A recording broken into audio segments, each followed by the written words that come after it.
মার্কিন অবরোধের মধ্যেই ইরানের খারুক দ্বীপে আবারও তেল লোডিং শুরু হয়েছে।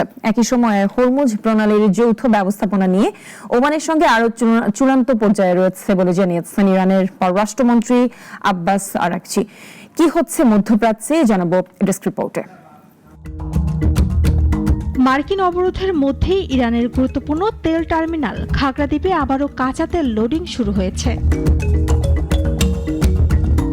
জুলাইয়ের পর প্রথমবারের মতো শুক্রবার খাগড়া দ্বীপের আজারবাদ জেটিতে ন্যাশনাল ইরানিয়ান ট্যাঙ্কার কোম্পানির একটি ভারী লার্জ ক্রুড ক্যারিয়ার বা ভিএলসিসিতে তেল তুলতে দেখা যায়। জাহাজটিতে প্রায় ২০ লাখ ব্যারেল কাঁচা তেল লোড করা হয়েছে বলে জানিয়েছে সামুদ্রিক জাহাজ চলাচল পর্যবেক্ষণকারী সংস্থা ট্যাঙ্কার ট্র্যাকার্স।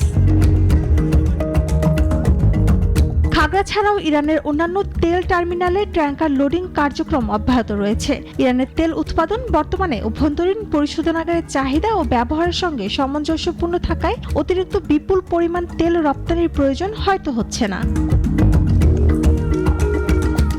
এদিকে হরমুজ প্রণালী নিয়ে ওমানের সঙ্গে ইরানের আলোচনা দ্রুত সমাধানে পৌঁছাতে পারে বলে জানিয়েছে দেশটির পররাষ্ট্রমন্ত্রী আব্বাস আরাকচি। শনিবার মিডল ইস্ট আইকে দেওয়া বক্তব্যে তিনি জানান, হরমুজ প্রণালীর যৌথ ব্যবস্থাপনা নিয়ে দুই দেশের আলোচনা অব্যাহত রয়েছে। তবে এই আলোচনা যুক্তরাষ্ট্রের সঙ্গে চলমান যুদ্ধবিরতির আলোচনা সম্পূর্ণ আলাদা বিষয়।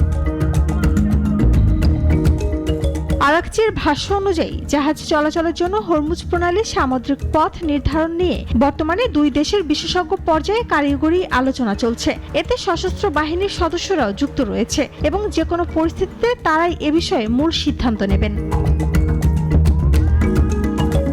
একদিকে অবরোধের মধ্যেও ইরানের তেল কার্যক্রম সচল রাখার চেষ্টা, অন্যদিকে বিশ্বের অন্যতম গুরুত্বপূর্ণ নৌপথ হরমুজ প্রণালীর ব্যবস্থাপনা নিয়ে কূটনৈতিক তৎপরতা। দুই দিকেই সক্রিয় রয়েছে তেহরান।